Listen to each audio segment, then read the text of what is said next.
출애굽기 25장 1절로 9절입니다. 출애굽기 25장 1절로 9절.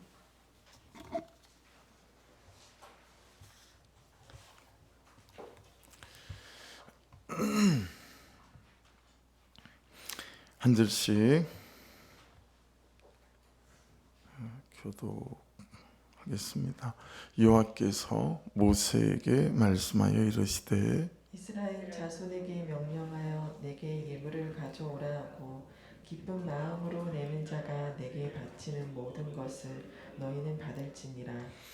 너희가 그들에게서 받을 예물은 이러하니 금과 은과 놋과 청색, 자색, 홍색 실과 가는 배실과 염소털과 붉은 물들인 순양의 가죽과 해달의 가죽과 조각목과 등유와 관유에 드는 향료와 분향할 향을 만든 향품과 호마노며 에봇과 흉패 물릴 보석이니라.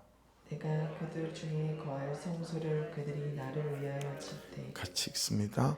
물은 내가 보이는 모양대로 장막을 짓고 기구들도 그 모양을 따라 지을지니라. 아멘.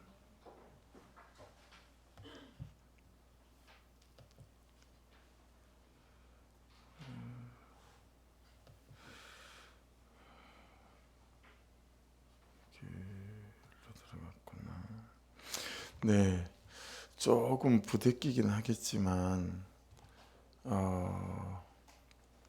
내년에는 오전반, 오후반, 저녁반에서 구체적으로 큐티를 어떻게 하고 또 하는 것보다도 매일 하고 말씀을 어떻게 말씀 속에서 내게 말씀하시는 주의 음성을 듣고 적용점을 찾아서 나침반 삼아 그렇게 내 삶을 또 잘 걸어갈지 그걸 1월 첫 주부터 이제 시작을 해볼 모양입니다. 그러니까 적어도 제 개인적으로도 내년 1년은 둔불출하고 거기에만 온 초점을 맞추려고 하거든요. 다른 모든 것들을 좀 패하고. 그래서 그 전에 남아있는 11월, 12월 동안 10주가 안 되죠. 10주가 안 되는데 저랑 싱크 양육을 받지 않거나 양육받지 못한 분들은 그걸 좀 시작을 하려고 합니다. 그래서 저한테 개인적으로 카톡을 목사님 제가 하겠습니다라고 하면 여러분의 형편에 따라 반을 좀 편성해 보려고 하거든요.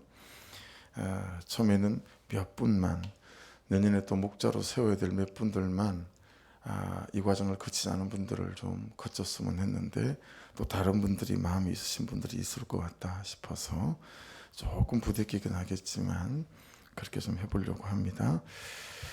오늘 말씀은 8절 9절을 좀 먼저 보죠. 순서대로 보는 게 맞는데 여러분들이 조금 더 이해를 돕기 위해서 8절 9절을 먼저 좀 말씀을 보는 게 좋겠다 싶어서요. 8절 9절을 다시 한번 읽겠습니다. 내가 그들 중에 거할 성소를 그들이 나를 위하여 짓되 물은 내가 내게 보이는 모양대로 장막을 짓고 기구들도 그 모양을 따라 지을지니라. 흔히 교회나 성소를 말할 때 가시적인 교회나 성소가 있고 불가시적인 교회가 있다. 이게 이제 신학적 용어입니다. 뭐 말이 어렵진 않죠. 이 가시적인 교회나 성소라고 하는 말은 눈에 보이고 손에 잡히는 교회나 성소라는 개념이에요. 그러니까 건물이죠. 우리 교회 건물처럼 공간이죠. 그리스도인들이 모여서 주님께 예배할 수 있는 건물, 공간. 이게 이제 가시적인 교회나 성소라고 할 수 있어요. 그죠? 예. 근데 불가시적인 교회나 성소도 있어요. 이게 신약에서는 이제 이 말씀들이 나오기 시작하는데 오늘 본문에 나오는 이 성소라고 하는 것은 이제 8절에 나오잖아요. 미크다시라고 하는데 거룩한 장소라는 뜻입니다. 거룩한 장소라는 뜻인데 하나님께 대한 예배를 위해 드려진 물리적인 장소입니다. 그러니 이 말씀대로 의미하면 지금 이 공간이 성소라는 개념으로 불리워질 수 있다라고 하는 것을 알 수 있죠. 또 예배를 수송드는 성막의 기구들도 미크닷이라고 해요. 예를 들면 드럼이다, 키보드다, 마이크다, 뭐 TV, 뭐 여러 가지가 많잖아요. 예배를 드릴 때 우리 방송실도 그렇고, 그래서 우리 방송실에 제가 글귀 하나를 붙여놓은 게 이렇게 하나님의 은혜가 흘러나오는 장소입니다. 그렇게 글귀를 하나를 붙여놨거든요.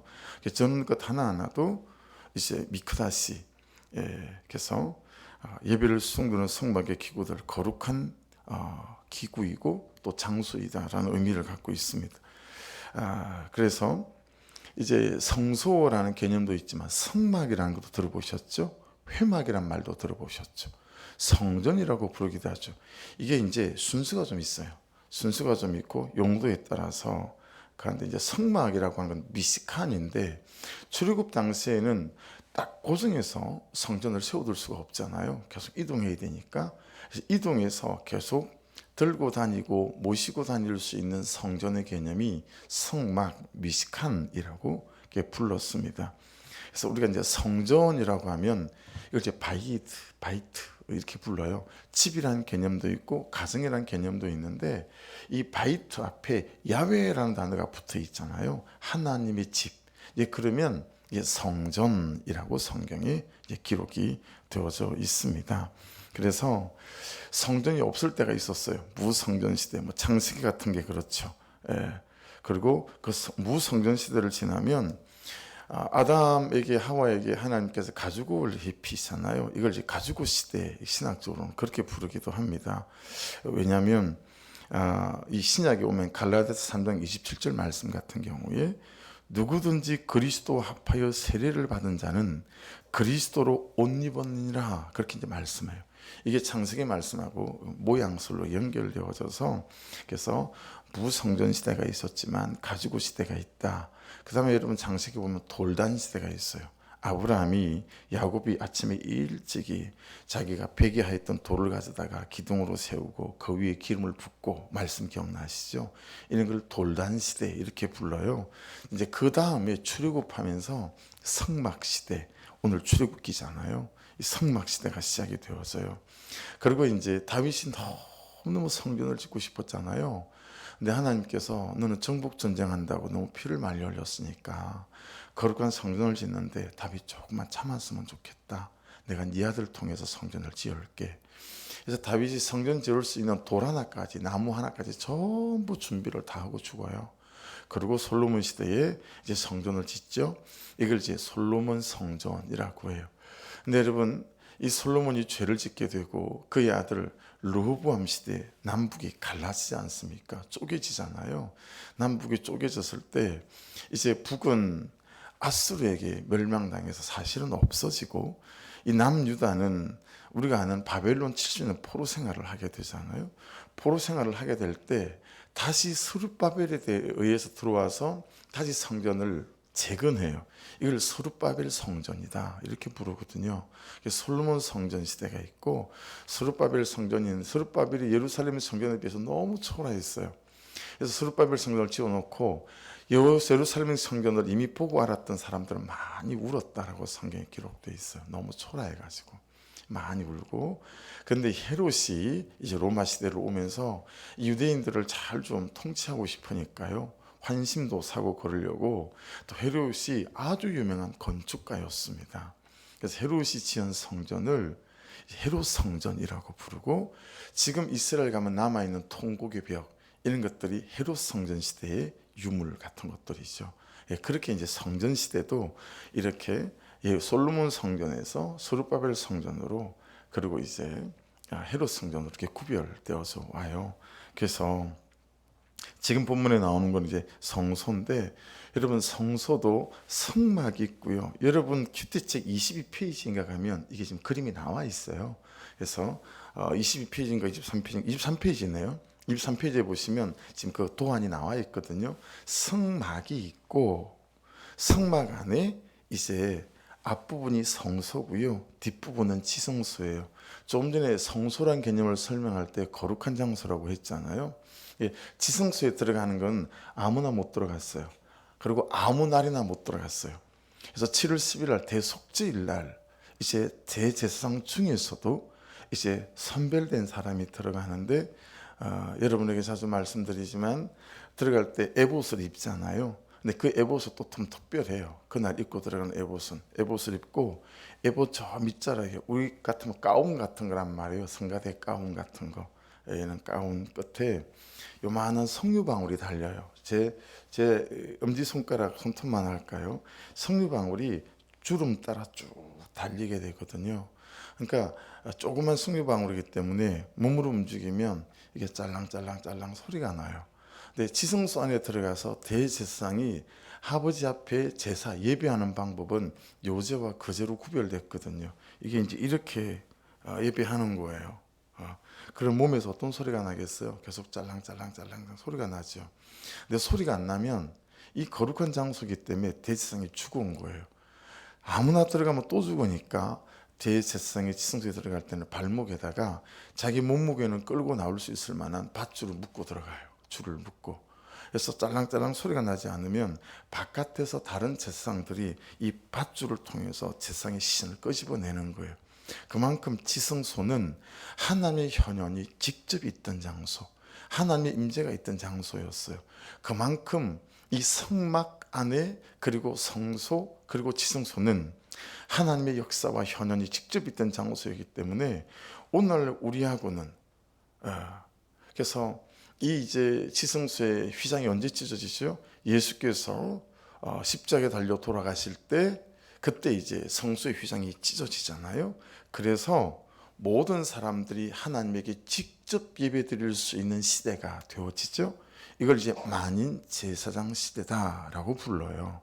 그러면서 우리가 직접 예배를 드리게 되었지만 그럼에도 불구하고 예배라는 개념이나 성전이라는 개념이나 그리고 성소라는 개념이 약화될 수는 없는데 요즘은 이제 교회라는 건물이라는 개념이나 성전이라는 개념이 너무 많이 약화되어져 있어서 이건 우리가 마음과 생각을 회복해야 될 부분이다라고 봐요. 그래서 신학적으로 볼 때는 교회를 성전이다 부르는 건 옳지 않은 용어다라고 우리가 배우긴 합니다. 왜냐하면 교회 성경에서 성전의 개념은 예루살렘의 성전만 말하는 거거든요. 그래서 여러분 오늘날 우리는 교회가 이 건물 거룩한 하나님 앞에 예배드리는 장소라고 하는 이것들이 너무 희미해지고 희석되어져서 이 개념에 대한 의미를 회복하는 것은 이 시대 우리에게는 되게 중요하다라고 하는 것들을 알 수 있습니다.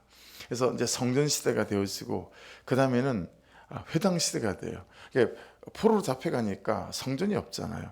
그곳에서도 말씀을 읽고 배우고 해야 되겠으니까 그들이 저 예루살렘이 바라보이는 쪽으로 창문을 내고 문을 만들어서 세웠던 장소가 회당입니다. 이게 이제 바벨론 포로 시대에 만들어졌던 거죠. 지금도 이스라엘에 가면 회당이 있습니다. 그래서 이스라엘 사람들, 유대인들은 안식일 때 노동하면 이게 계명을 어기는 거잖아요. 그래서 거리가 정해져 있습니다. 몇 킬로 이상을 벗어나는 건 노동이다. 그게 1.45킬로인가 그렇거든요. 그 킬로마다 회당이 다 있어요. 그래서 안식일 날에 그만큼만 걸어가면 회당이 다 있어서 그들이 말하는 예배를 드릴 수 있도록 되어져 있죠. 그 회당 시대, 이 회당 시대가 지내서 그 다음에 이제 오순절 마가의 다락방에 성령이 임하면서 시작되어진 게 교회 시대. 이 정도 개념이 여러분들한테 좀 있으면 성소 개념을 이해하시는 데 도움이 될 듯 했어요. 그래서 성소이든 지성소이든 교회이든 성막이든 회막이든 회당이든 가장 핵심은 뭐예요? 하나님의 임재라는 겁니다. 하나님의 임재. 그러니까 여러분들이 항상 우리 교회를 위해서도 우리 소마교에서 예배드리는 우리 교회를 위해서도 항상 기도해야 될 건 뭐냐면 하나님 예배할 때마다 하나님의 임재가 있게 도와주십시오. 제가 자주 기도하잖아요. 하나님 사람들만 모여 앉아있는 시간, 공간 되지 않게 하시고 말씀의 임재, 성령의 임재가 있는 공간과 시간이 되게 도와주십시오. 그게 너무너무 중요하거든요. 하나님의 현현을 위해서 기도해야 돼요. 그런 거 있지 않습니까? 그냥 희한하고 놀라워요. 그냥 예배실 문을 열고 딱 들어섰는데 그냥 성령이 압도하실 때가 있잖아요. 내가 그냥 확 사로잡혀요. 그리고 그냥 앉았는데 항상 듣던 찬송가의 곡절이고 가사인데 그 가사가 막 마음을 파고 들어오기 시작하죠. 성령의 임재, 성령의 나타나심, 그리고 회개의 영이 임하기 시작하고, 이건 우리 교회에서 예배할 때마다 일어나야 될 정말 중요한 요소이겠죠. 이 예배에 임하시는 성령의 임재, 하나님의 임재를 위해서 정말 많이 기도해야 된다. 그래서 여러분, 성소이든 지성소이든 그게 가장 핵심이다라고 하는 거죠. 여러분, 그럼 하나님의 임재가 있고 하나님의 현현이 있기 위해서 성소이든 지성소이든 교회이든 가장 중요한 핵심은 뭘까요? 거룩함이다라고 하는 거죠. 그죠? 거룩함. 예. 그렇다면 여러분, 우리가 지금 앞에 붙여놓고 맨날 보고 있는 이 말이 대단히 성경적이다 싶지 않습니까? 결혼의 목적은 행복이 아니라 거룩이고, 그죠? 인생의 목적은 행복이 아니라 거룩이다라고 하는 거. 왜 그렇습니까? 그때 하나님의 임재가 있는 인생이 되기 때문이고, 그때 하나님의 임재가 있는 결혼이 되기 때문이고, 그때 하나님의 임재가 있는 가정이 되기 때문이죠. 여러분, 하나님의 임재가 있는 가정, 하나님의 임재가 있는 자녀가 되면, 그래서 하나님과 동행할 수 있다면 더 없지 않겠습니까?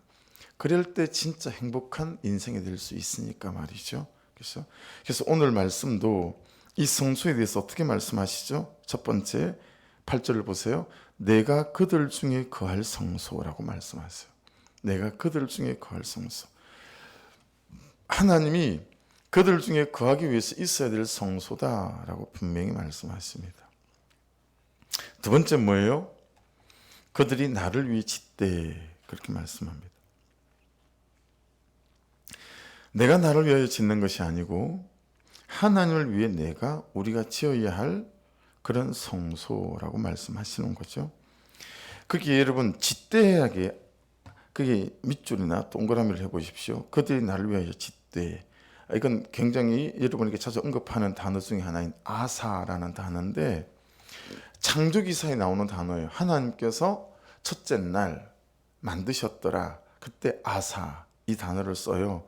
그래서 이 하나님과 아사가 만나면 아사, 이 쥐떼라는 개념이 이렇게 바뀌어요. 하나님만이 하실 수 있는 것이 만들어지고, 어떤 창조된 대상의 완전한 새로움을 말하는 것이기도 하고, 또 무에서 유가 막 만들어지는 이런 것이 쥐떼라는 거예요. 그러니까 이런 거예요. 적용해 보면, 여러분이 말씀을 묵상하다가 예배에 드리다가 여러분에게 감동이 임하시잖아요. 그럼 그 감동을 따라, 말씀을 따라 순종해가고 성령 주시는 부담을 따라 순종해 나가기 시작할 때 뭐라고요? 무에서 유가 창조되어져 가듯이 하나님의 일들이 우리 인생 가운데 지어져 갈 수 있다라는 개념의 뜻을 갖고 있다라고 하는 것입니다. 그리고 세 번째는 뭐예요? 여러분 9절을 보세요. 물은 내가 내게 보이는 모양대로 장막을 짓고 기구들도 그 모양을 따라 지을지니라 그랬어요. 야, 그냥 지으면 안 된다. 내가 말하는 대로 보여주는 대로 지어야 한다.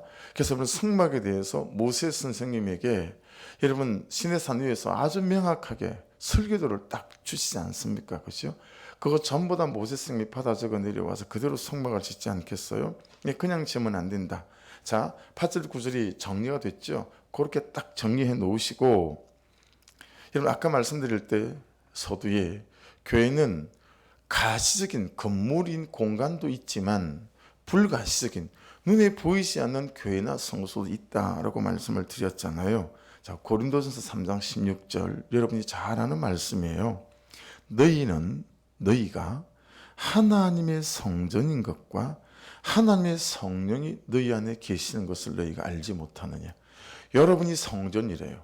여러분이 성소래요. 그리고 여러분 안에, 제 안에, 우리 안에, 예수 그리스도를 나의 구주로 고백하는 우리 안에 하나님의 성령이 거하신다라는 거죠.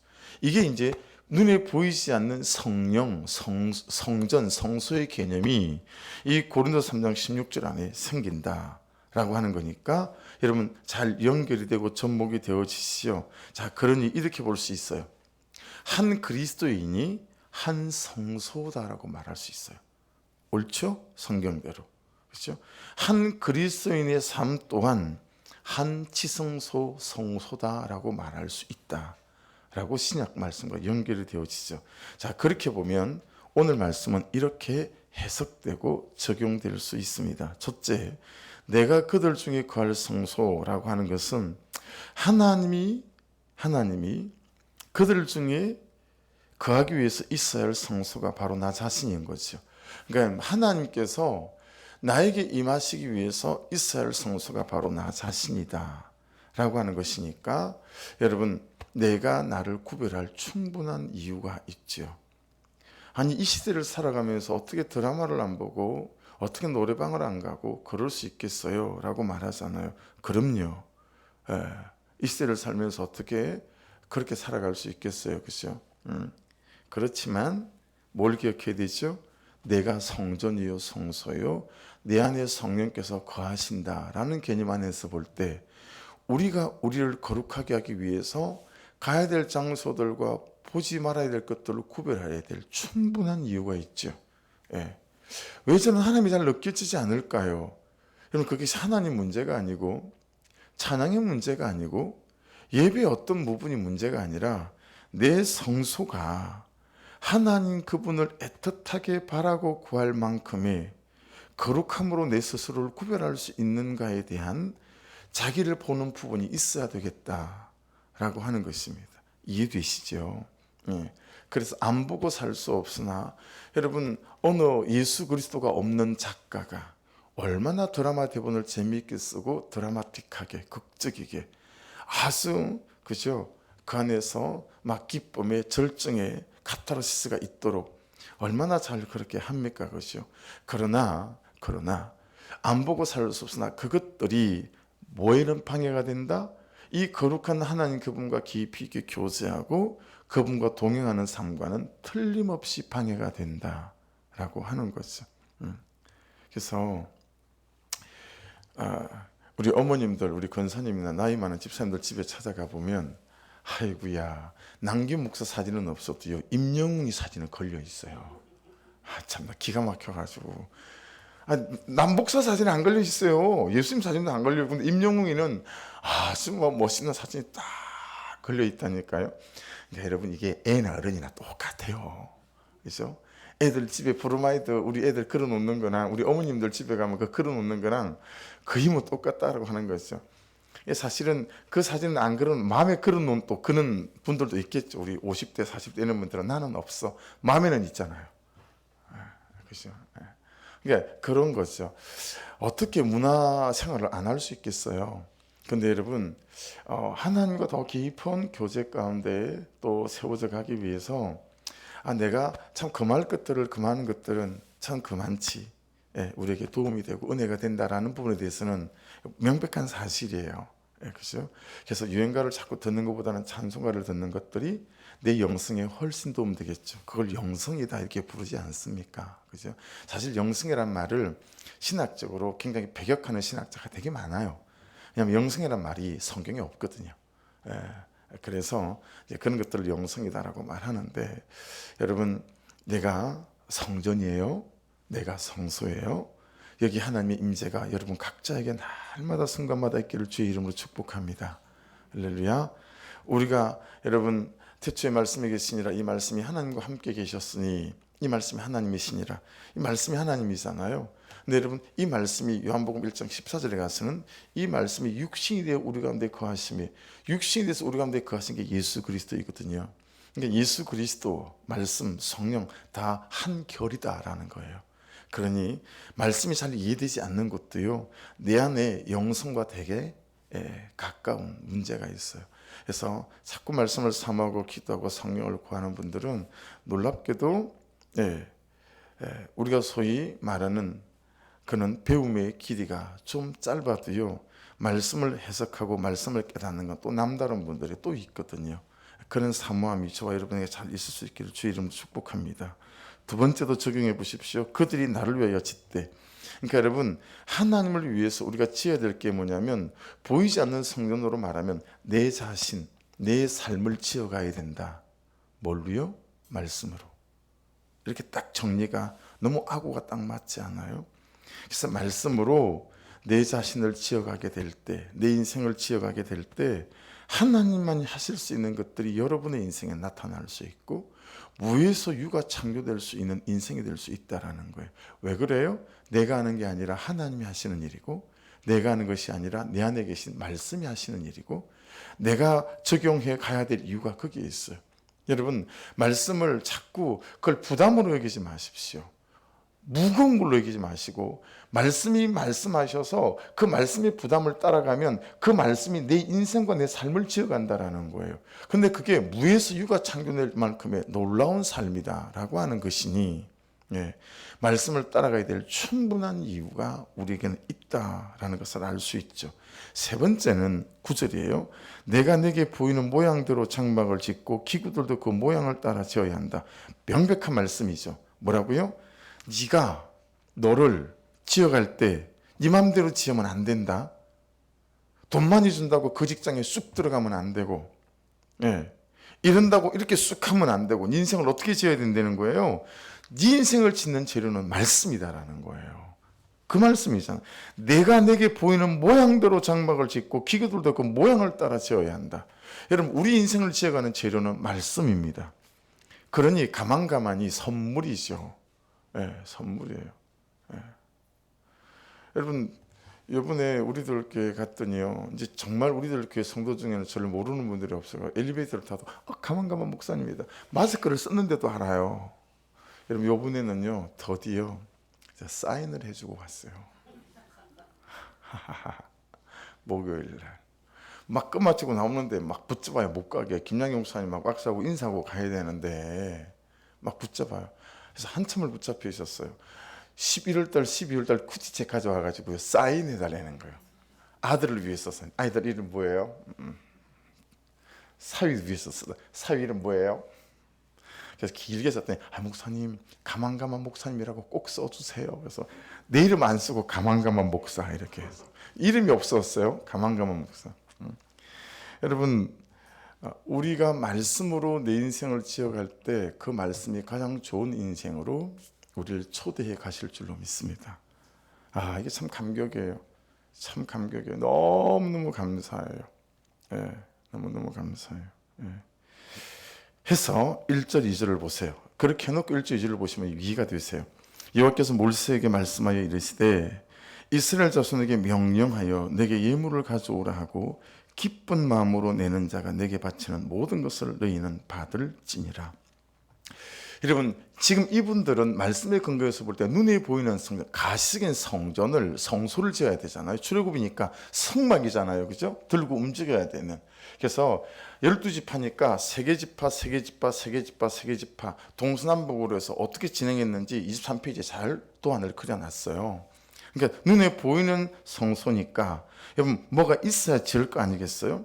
그래서 이스라엘 자손에게 명령하여 내게 예물을 가져오라 하고 기쁜 마음으로 내는 자가 내게 바치는 모든 것을 너희는 받을지니라.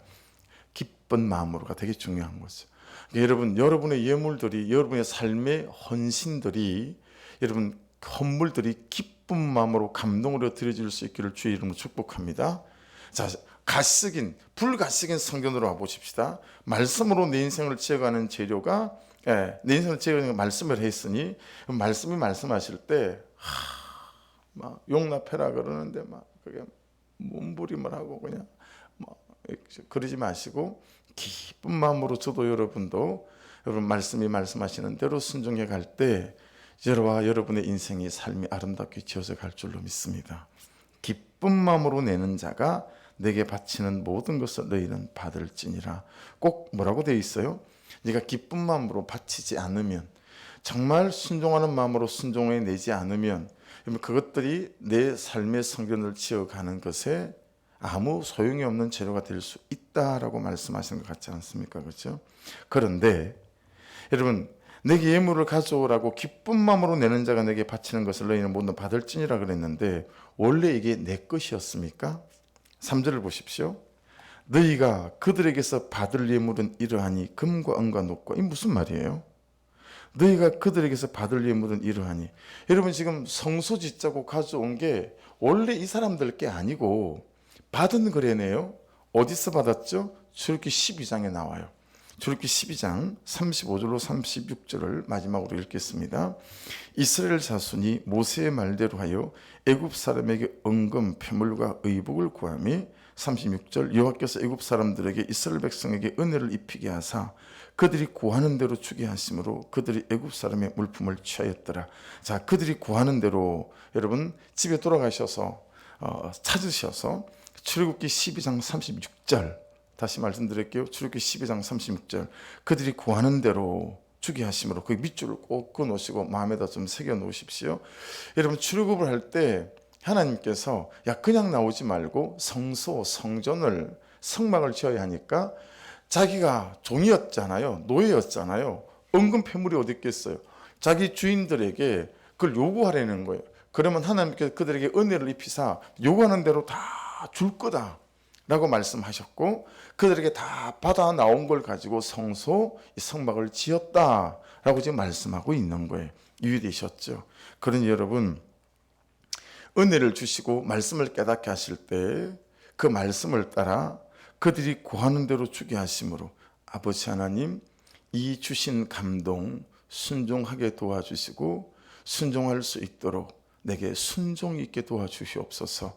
여러분 그냥 하나님께서 하나님의 일을 우리를 통해서 해가시는 일들이기에 할 열정도 은혜도 순종도 하나님 그분께서 허락해 주실 줄로 믿습니다. 그렇죠? 모든 것이 정말 그분께 있고 모든 것이 정말 그분께로 온다라고 로마서 11장에 기록되어져 있는 것처럼 여러분 오늘 이 말씀이 저와 여러분의 삶을 인생을 이 11월 한 달을 지어가는 딱 맞는 말씀이죠.